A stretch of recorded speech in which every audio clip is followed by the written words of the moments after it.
How's it going, guys? And welcome to SHOT Show 2020. We are at the Artisan Cutlery booth, also the CJRB booth. Yep. Right? And we're sitting down with our man Russell. He's going to run us through some Artisan Cutlery. He's going to run us through some CJRB, and then you're going to show some interesting kind of prototype stuff. Got some interesting stuff to see. Yeah, Artisan always has some cool stuff. So what do we got on the table first? All right, so we got a couple new designer models going right now. So first one, we've reduced the size of one of our more popular, newer designer models, a Hyperion, to a small version. This is kind of a Daryl Caston's take on kind of a Lanny / Barlow traditional folder, but with a very modernized handle. Both carbon fiber on both sides, really kind of stylized clip, but it's really nice in the hand, really kind of like small and compact. Let's hold that up. There you go. Perfect.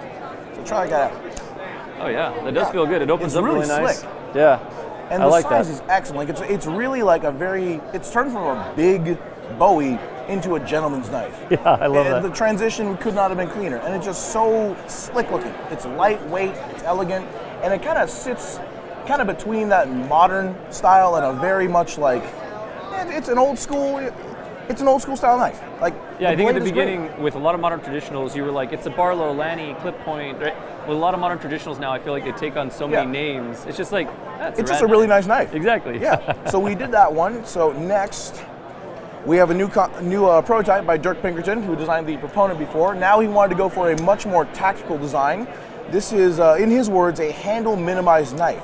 So as you grip this knife in hand, you should have almost nothing sticking out the backside, while you get a very, I'll call that an aggressive tanto on the end, and this thing is just super solid hand. In fact, I handed every person at this show, every person said this knife fits perfectly in their hand, which is really weird because I got some tiny hands, and this feels good for me. And some dude who has some serious meat mitts comes by and he's like, oh, it feels great. I don't understand. But Dirk does some serious magic with his handles. He does some incredible work for sure. And we don't have old ham hands here. Kurt, who does videos with us from time to time. But I got a medium-sized hand, and even that, it feels good. It's comfortable. It really does. If you also notice on there's internalized jimping. So if you look on the back side there, yeah. So just on the back, there's jimping on the inside of the frame. That way, as you bear down on it, the jimping takes effect. Whereas if you don't squeeze really tight, you don't really get that aggressive jimping. Huh. It's really nice because this way, if you really want to stick into it, you stick. Right. And for if you're pushing that hard, there you are. Exactly. And just with the tie frame, it's usually hard to get real traction on it. And this one works great. Yeah. So we're going to do a couple tweaks to it, but until then, TBD on the name. Still working on that one. So the name's TBD. Yeah, sure, why not? Working on it. All right, so this one I'm really happy about. I am so excited to show this one off. This is our new collaboration with Ray Laconico. This is the Centauri, and it's our first front flipper. Cool. This is... And you flipped it like a pro. Oh yeah, no, I'm good. We all know, some front flippers, it can be hard, but you flipped it like a pro. You know what? This one is really easy to flip. Yeah. And we really wanted to make this one kind of a lightweight slicer. The blade on this is super thin. Really just a nice, elegant blade, contoured pocket clip, micro-milled titanium on the back, and a full carbon fiber scale. It weighs, for something this big, this is a very comfortable weight. Cool. So why don't you try? I bet you can front flip this. I bet. Okay, it's the third day of SHOT Show, so, I don't want to let you down here. Well, good luck. See? Guys, that flips like a champion. It does. And just look at the grind on that blade. Look how thin that is. It is. It's super, super slicey. So really slicey blade. Yeah, great little design. Like you said, it's a lot of knife, but it is. It's very light. It's light. Yeah, very light knife. It's just so slick looking. Yeah. Oh, it took me a while to get ready to get me this design. I worked really hard with them. We had a lot of coffee together. But finally, I am so proud of this one, and it turned out so nice. Yeah, and this micro milling, the pocket clip, everything. This is a great little piece. And it cool. Front flips like a dream. It does, doesn't it? I have yet to pick up a front flipper until now that I can just hit it. Usually it's okay, how does this one work? And then you can get it, right? No, it's just. But that one, no just problem. Hit it. It's all there. That's awesome. All right, so now we're going to something a little bit different. This is our first true slip joint. So this one is designed by Dylan Mallory, guy who did the Archeo, guy who did the Centros. He's right back over there chatting with other people.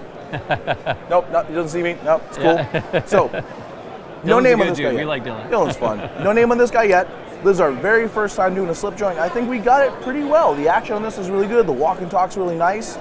I love how thin that blade is. It sits in the hand really nice. This little chamfer right there, really a good spot to fit your fingers in. And it just sits so nicely. You gotta give this guy a shot. Just try that out. Yeah, for me, I really like a slip joint that has like a good walk and talk. I like a half stop, so that's nice that it has a half stop. Yeah. And then even on the close, it's not the draw is not super hard, and the close isn't super hard, so that's nice. Yeah, I want to see if we can make that half stop a little bit more snappy. It's got a little soft. I think we chamfered the inside a little bit, and it's just like, no, you got to keep it crisp. Yeah. But it's our first time doing a slip joint. I think we did a great job on our first try. No, it feels really good. There are a couple of slip joints that I do enjoy without the half stop, but yeah, this is a knife half. And like you said, it doesn't pop in that half spot, but it's fine. We can fix that. But again, just feel how light that is. Yeah, it's nice and light. It weighs nothing. If you drop that in your pocket, that's not going to... For me, I usually take my slip joints and I wrap them in a handkerchief and I put it in my pocket, so that way they don't rock it around. This one I might honestly lose in a handkerchief. Right. God. All right, so that, no name on that guy yet, but newest Dylan Mallory design. Yeah, this is something that I always love coming to Artisan, is seeing what you guys have going on. You guys are always pushing the edge on things. And yeah, I love coming and it's like, oh, we don't have a name, but it's cool. It's out, we got something. All right, so speaking of that, we have something a little bit nuts. So we have a new proprietary locking system, and this is my fault for not having the name, because they told me to make a name right before SHOT Show. I'm like, I'll give me a couple weeks. If you guys don't know about knife names, it is a challenge to God, find a knife name that's really good and hasn't been used. So that's like a real problem. So I understand if you had a very short notice, how hard it would be to come up with. Well, I got to double up on this guy because I need to make a new name for the knife and a new name for the lock. Okay. Because we have taken about 3 years to get this lock perfected, and we're almost there. But this is something that has never been seen before. The way it actuates will be familiar to some, but the mechanism is entirely unique. Okay. So, this is the 1822. You have probably seen this on the table before. We have had several iterations of this knife where we tried to make this lock right. We had it on the table for the last 3 SHOT Shows. And I'm not even sure it was in the video because it was kind of like, it was kind of wonky, but this time, I think we kind of got this. But check out this lock. This is actually a full piece of titanium, 3D machine, with a hole in it, and then a spring back here that's covered by this the whole unit. Spring which you just press it into the frame, and this actuates, with 2 fingers. Try to keep that in frame. So, 2 finger close, thumb close. Oh no, there we go. It's hard to keep it in frame. It's like I'm trying to keep. Yeah, it's like the table's so high. And my favorite, if you put your finger on top of this one, you can close it like that. Interesting. So the great thing about this design is that since this is ramped, as long as your finger is on here, you're safe. You're actually reinforcing the lock with your own hand. Right. And if you do happen to drop it on your finger, we've extended the flipper tab to ensure that's an extra long flipper, so that even as long as you're within this choil, your finger is safe. So so your index finger is a stopper as well. Exactly. Okay. So we've had a lot of people mentions like, oh, the knife isn't safe, it's going to fall on your fingers, etc. It's like, no, we made sure this was going to be a strong, tough lock, but it's also incredibly smooth. There we go, I got that one. Cool. Yeah, this is a really interesting design. So if you guys can see here, that's the lock, or that's the actuator there, and then the spring is back here, making the lock work or not. And then, once it's open, it locks against the lock bar, and that spring pulls the lock bar back then when you actuate. Yep. Yes, it does. So so this piece here pulls the lock bar back, and then allows the knife to drop close. There it goes. That is really, really neat. I like that. And it's not anything that's super, you don't need a huge learning curve to learn how this knife works. No, it's a familiar style. It's a familiar place to put your hand to close it. Exactly. A familiar feeling, but it just wow, works. and it like drops Yeah, close. it does. Well, but then try it again where you let go of the lock, because if you do it and you just do it a little bit, it'll actually add tension to the blade, and then it doesn't drop free. Cool, so so check that out, guys. So if you're being intentional and you want the blade to close, you hold the lock, boom, the blade closes. There it goes. Right? But if you don't hold the lock, if it just lets go, the blade isn't going to just fall guillotine down. Yes. Cool. That's a really neat design. I like that a lot. We've just been working on this for so long, and we're finally just getting to the end of this. We're getting to where we want this to be. I think we have a few more final tweaks to make this perfect, but once it's done, this is going to be an excellent ambidextrous lock. Yeah. It's going to be just a really cool looking lock. And on top of that, it's one of the first you're going to see that's all titanium. So it really keeps the contour and the color and the shape of the knife clean, and it just feels good in hand. It's so cool. It's just so damn cool. Yeah, no, I like, and that's one thing you said, clean. I like how it doesn't interrupt the lines of this particular knife. There's no holes. There's no nothing. It's just it looks like it's part of the design. Exactly. And on top of that, let's talk about the knife itself. I love that Bowie style blade on the end. That is just a really cool looking Bowie. I love that this is kind of an angular design. This is an in-house design. You can tell because some of these are nice and smooth and clean. Yeah. This is us. This looks very, very artisan. It's very yeah. artisan. Yeah. And you know, I love it. It's just a little over the top, a little loud, but man, it works good. And also, I like how we did this section here with the thumb hole and the chamfer because you can, again, you have options. You can open it with a hole, you can finger flick it, you can thumb open it, you can use the chamfer, you can two finger open it. Like, this knife has more options for operation than anything I could think of out there. Yeah, this is a really neat one. I'm excited to see where this lock goes and see what you guys do with that. Yeah, that's pretty cool. So, but on top of that, yeah. So transitioning over to the CJRB models, yeah, we are prototyping a CJRB version of that lock. It's a little different. We actually changed up the mechanism to a steel piece instead, but the concept is the same. Close the same way, one finger, thumb on top, finger on top. Let's do the one thumb, there we go, just like that. Same action, cool. Same mechanism. Just out of steel. Yeah. Okay. Yeah. Adjusted a bit. We changed up how it was done. The housing is actually internal instead of external. Yeah. And there's just a few tweaks to it, but it performs the same. And the knife is going to be in the CJRB price range. Right. So when it comes out, it's going to have that nice, comfortable budget price, and you get a budget knife with an ambidextrous lock. Yeah, with a unique exactly. ambidextrous lock. Let's go ahead and play with that a bit. Yeah, that's pretty cool. And if you guys don't know at home, CJRB is kind of the budget brand, the budget version of your Artisan. Exactly, Yeah. and while we do have some knives that are already very comfortably priced, we wanted to kind of really hit that under $60 demographic. Like, we really wanted to just get in there and have a knife that is affordable, practical, and a real, like, at the end, we want a good user. We want knives that are reliable and they work well. Yeah. And we don't want to have chintzy steel on it. We wanted to keep our D2. We wanted to keep good steel. We wanted to keep real G10. We want to keep our nice, like, final pieces. We want these to be as good as the G10 Artisan line, but with a price that is just accessible. Right. Yeah, for sure. So, I feel that. On that note, yes. Yeah, what do we on got? that note, we actually have two. Are these in a family? Actually, yes, they are. We have a large and a small. And what's the name on these? This is the Feldspar. This is kind of here. Want me to hold one of those? Yeah, guys? that'd be great. There you go. So this is the Feldspar.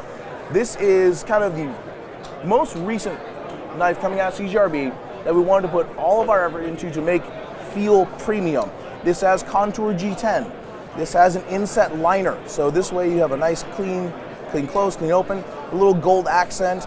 The scales in this guy are CNC milled, so you have that nice, almost like kind of like a wood texture, just a little bit. That was something I noticed when I picked it up. It has a little bit of a different texture. Exactly. Yeah. And on top of that, it's got bearings. It's got really good action. And the 3-inch model is a great everyday carry. If you want to go a little bit bigger, the larger version is like a 3.5, and they're both just meant to be really accessible users.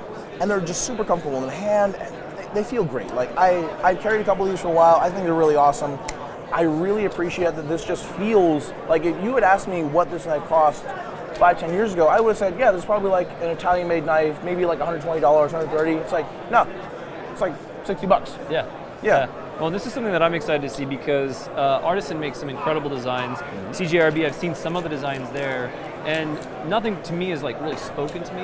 The Auto Bally I love, right? I use that all the time. Auto Bally's perfect. But yeah, nothing really spoken to me, but I love this because I'm just kind of a simple knife guy. And man, it's cool to see that you guys can do angular, interesting, awesome different concepts, designs, and then still be able to put out like just a good work. Exactly. Yeah. Like, the thumb studs on the 1905, the Centros, who really kind of are, everyone was sitting there saying how much they love the Centros, so we're just saying, all right, we need to do more thumb studs. Yeah. So we made sure that these ones really just nailed that action, but kept it clean, kept it simple, and it doesn't need to be more than that. And I encourage us to do the 3-inch version because this is what the market wants right now. They want good users. They need good users. Yeah, a nice compact EDC. Exactly. Yeah, totally. So yeah. Now, speaking of you guys kind of always pushing boundaries, limits, doing interesting things, seeing those new locks is really exciting. It's the first time I've seen them. Yeah. Now, there's some other proto stuff on the table. You were kind of telling me about it, but I haven't seen it in action yet, so tell me about this. So we took a couple of our previous models, and we were thinking, it's like, you know what? I didn't even hear about these until a week before SHOT Show. They apparently, like, the boss just made these as like, yeah, let's try it out. So we want to take our prior models. So this is the Archeo, the 1821, and this one's a little bit different. It's got a titanium clip.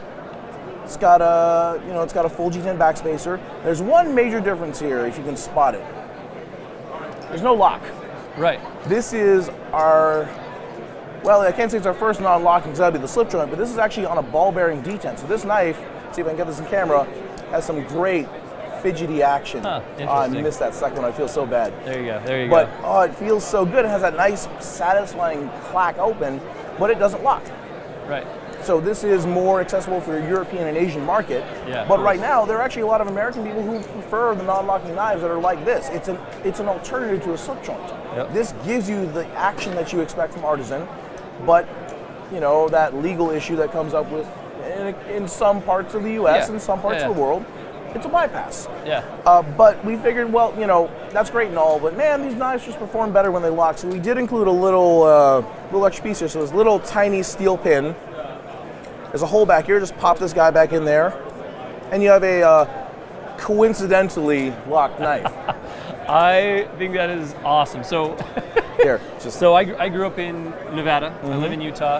Not a lot of knife laws in either of those places. true. So I love to see something that's a little inventive, right? Working around those Exactly. some of those restrictions people might see in other parts of the world. Exactly. And admittedly, this whole design is nothing new under the sun. Like That's double ball pretty cool. detents have been around for a while. Yeah. They've been used, like some other custom knife makers use them. They honestly provide a really great positive action. Yeah. But we wanted to do these on our models that just, we want to branch out to a wider audience. Yeah. We don't know if this will work. The reception at SHOT Show's been mixed. Honestly, a lot of Yeah. people who are knife guys come and they have fun with them. They love flipping them. They Yeah. love playing with them. But a lot of people come and they're looking to, you know, have products they can really, you know, sink their teeth into. It's kind of an oddity. It is. It's something different. It is a bit of an oddity, but I just appreciate. I think what I appreciate from this is it's a creative solution that certain people might be finding in areas that they're in, right? And I love how seamless it is. It's just you got a lanyard bead, right? And if you need to lock up your knife, boom, you can lock up your It's knife. done. Yeah. It's a simple solution to a surprisingly complex problem. Yeah, exactly. Yeah, exactly. knife laws, you know. No, that's really interesting. I actually really enjoy this, not just as a knife guy perspective, just from an engineering perspective, just from a design perspective. This It's is really, neat, really cool. and it feels good. The action on that and the satisfying snap and click of that, just Yeah. like it talks to me. I'm sitting there, and I just want to play with it. It's cool. It feels good. It That's really sounds cool. good. Awesome. So yeah, that's the new stuff from Artisan this year and CJRB. Sweet. Yeah, it's been a good year. We Yeah. have cool stuff. I'm really happy with what's come out, and I'm happy with the direction we're going. We have more budget-oriented knives, we have more designer knives, and hopefully in the future we've seen more of both of those things. That's great. And we have, of course, the innovation that Artisan is known for. Of course. And on top of that, the total outlandish, crazy designs we're known for as well. Which is, I think, important. It is. Hey, Awesome. everyone's got style. Thanks so much for having us on. Thank you for having me. This has been wonderful. Yeah, thank you guys for following along. Make sure to check out our 2020 SHOT Show playlist. Make sure to keep an eye on Artisan CJRB. They are doing some incredible stuff. And we'll see you on the next one. Later.